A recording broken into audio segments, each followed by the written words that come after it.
everyone. So what we're going to be looking at in this video is quickly check the difference between the file types in Power BI. So let's quickly go over it. So these are the file types in Power BI.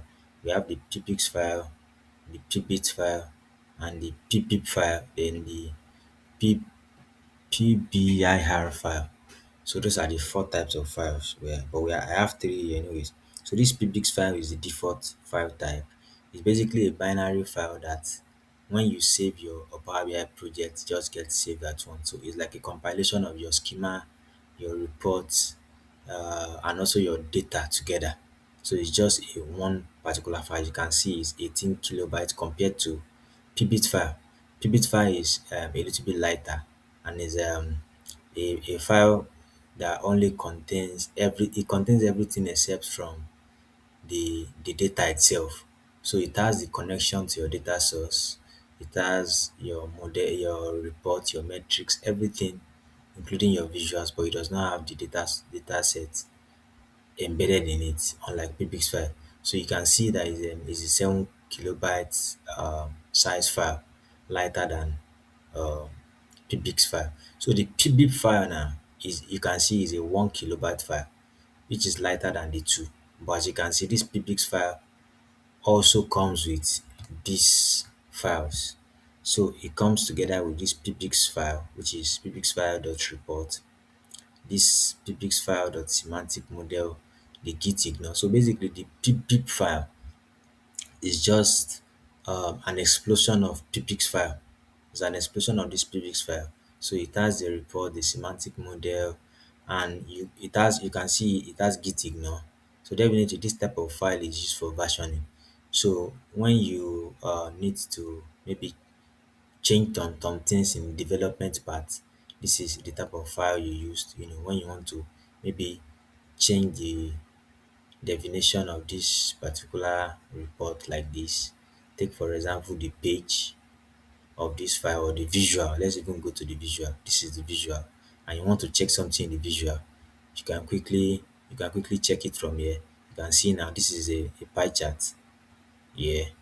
Then you can see we are trying to analyze country and do an aggregation of transaction count here. You can see summation of the transaction count is here.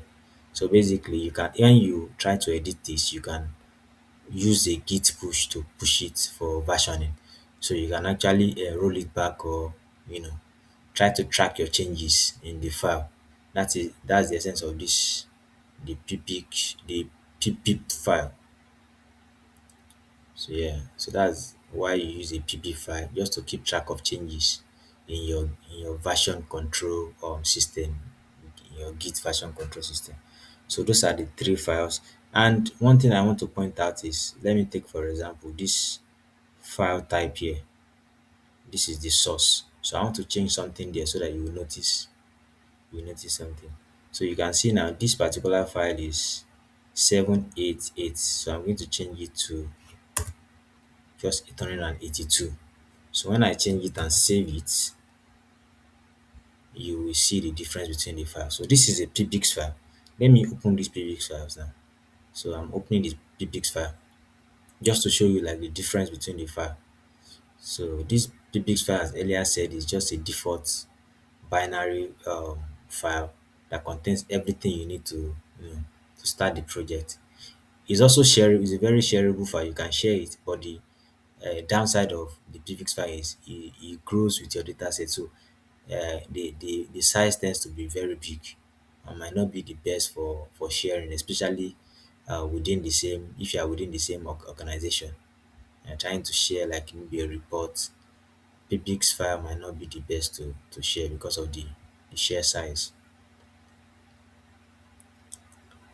So I just want to quickly show the difference between the file in practice. So as you can see now, it just loads up immediately. Yeah, it just loads up immediately. Just quickly let's check the visual.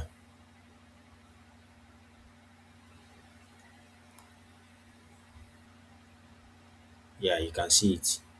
So now we are talking about Nigeria here, so it's still around 8K. So if you check it very well, it's still showing 787,833 counts for the transaction for that country. Now this is a PBIX file. Now a let me open a PBIT file. So this PBIT file now is what I'm opening now.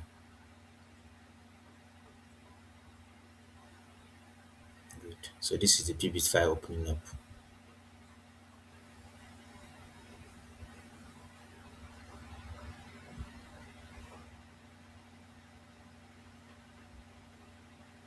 You can see there's no, yeah, so it's trying to load up this particular sheet. That's the difference. In PBIX file, if you notice, there's no refreshing of the data set itself. But in a PBIT file, the data, because it only has the connection to the file, it definitely locates the file and reloads it immediately. So there's an automatic refreshing of the data set in a PBIT file, which I mean in a PBIX file, it does not exist that way. So it's loading the data now. So it automatically refreshes the data. A PBIT file automatically refreshes that data. Although it does not store the data itself, but when it's connected to the data, it refreshes it immediately. So a PBIX file, you will be the one to actually refresh it by coming here yourself to refresh it, this particular place.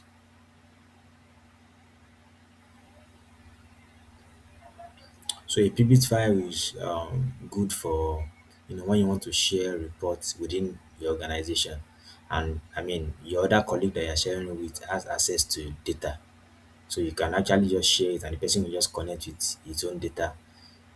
With of course, the advantage is the limited size that he has, so it's very shareable. You can just send it within your organization platform like Teams or Google Share, and it's fast because I mean the fare size is small. So let's check the data now. You can see now this data is 883. What we changed the other time. So there's no need of you trying to like um refresh it on fresh start. It actually gets the fresh data immediately